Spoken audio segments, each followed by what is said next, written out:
Hello friends, आज हम बनाने जा रहे हैं वाइट सूजी का हलवा। तो इसके लिए हमें ज़रूरत पड़ेगी 3 चीज़ों की, सूजी, घी और चीनी। तो तीनों चीज़ों को हमें बराबर मात्रा में लेना है।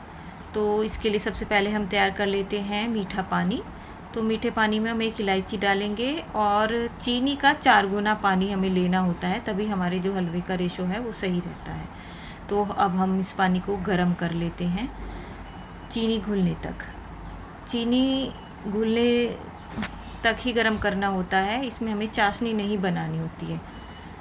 और इलायची हम इसमें इसलिए डालते हैं कि इसके जो टेस्ट में है और खुशबू दोनों में बहुत इजाफा हो जाता है।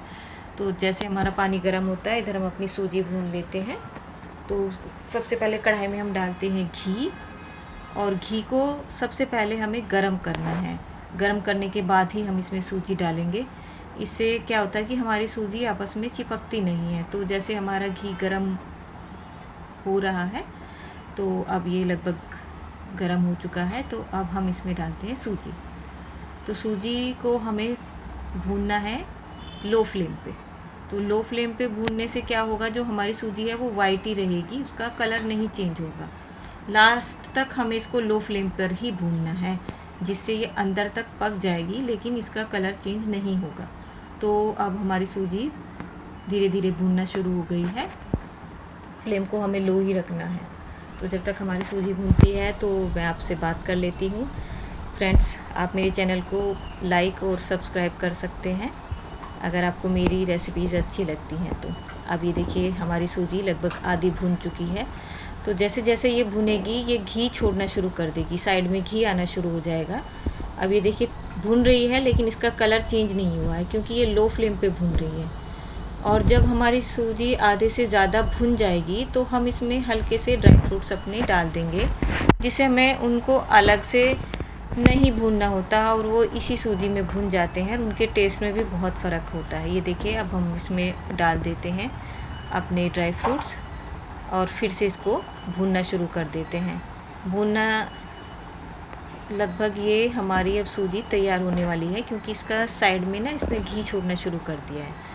अब ये देखिए, हमारी सूजी लगभग तैयार है। अब हम इसमें डालेंगे अपना मीठा पानी जो हमने तैयार किया था। ये देखिए, और मीठा पानी डालने के बाद अब हम इसको फिर से चलाएंगे, और चलाते चलाते ही इसमें हम गाढ़ा होने तक चलाते रहेंगे।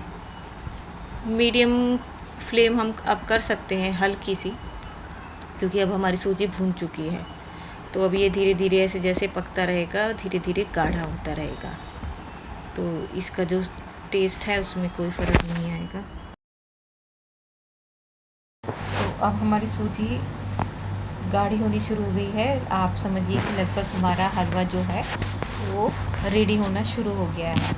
तो ऐसे ही भूनते भूनते इसको हम पकाते रहेंगे लगभग 10 मिनट तक। तो जब ये हमारा हलवा रेडी हो जाएगा, आप कलर देख सकते हैं, कलर में कोई फ़र्क नहीं है ना, कलर हमारा वाइट ही है। अब हमारा हलवा लगभग तैयार है।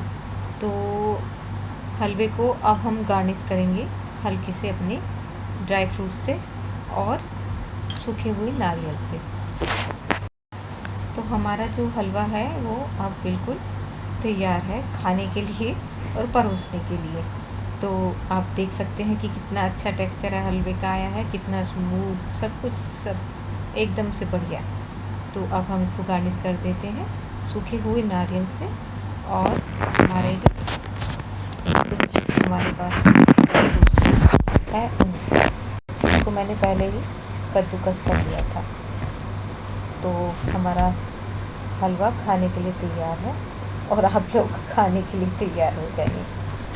तो जब तक हमारा हलवा तैयार है, तब तक अब हम चने अपने भून लेते हैं। तो उसमें हम सबसे पहले कढ़ाई में डालते हैं घी, और घी डालने के बाद हम इसमें अब डालेंगे हल्का सा हींग और जीरा और धनिया पाउडर। ये तीनों चीज़ें डालने के बाद हम इसको हल्का सा भून लेते हैं। और भूनते इसलिए है कि इसका जो टेस्ट है वो इन्हेंस हो जाता है। तो मैंने एक टमाटर और 2 हरी मिर्च अलग से कद्दूकस करके रखे हुए थे, वो अब हम इसमें डाल देते हैं। उसके साथ हल्का सा पानी डाल के हम इसको धीरे धीरे पका लेते हैं। पकाने के बाद अब हम इसमें डालेंगे नमक, कश्मीरी लाल मिर्च, हल्दी और धनिया पाउडर। तो ये चीज़ें डालने के बाद हमें इसको फिर से पकाना होगा लगभग 5 मिनट के लिए। तो हमारी फिर जो ग्रेवी है वो बहुत अच्छे से निकल के आती है, क्योंकि हमारे जो टमाटर हैं वो पूरे पक जाते हैं। अभी हमारे टमाटर नहीं पके थे।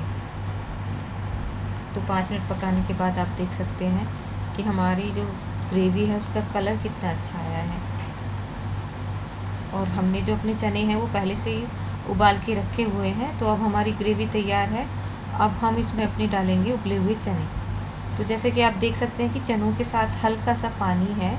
तो पानी हम इसलिए छोड़ते हैं कि पानी के साथ मसाला अच्छे से मिलके चने, जो हमारे उबले हुए चने हैं, उनके अंदर तक जाता है और जो हमारा टेस्ट है वो बेहतरीन हो जाता है। अब देखिए धीरे धीरे पानी कम होने लगा है। जैसे जैसे हमारे चने पकते जाते हैं ऐसे ऐसे हमारा धीरे धीरे पानी कम होते चले जाता है।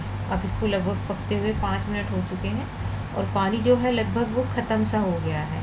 आप देख सकते हैं जो आपके सामने है कि पानी लगभग ख़त्म हो गया है और हमारे सूखे चने तैयार हैं बिल्कुल। अब हम इनको हरे धनिया के साथ गार्निश कर देते हैं और आप लोग इंजॉय करिए। Thank you.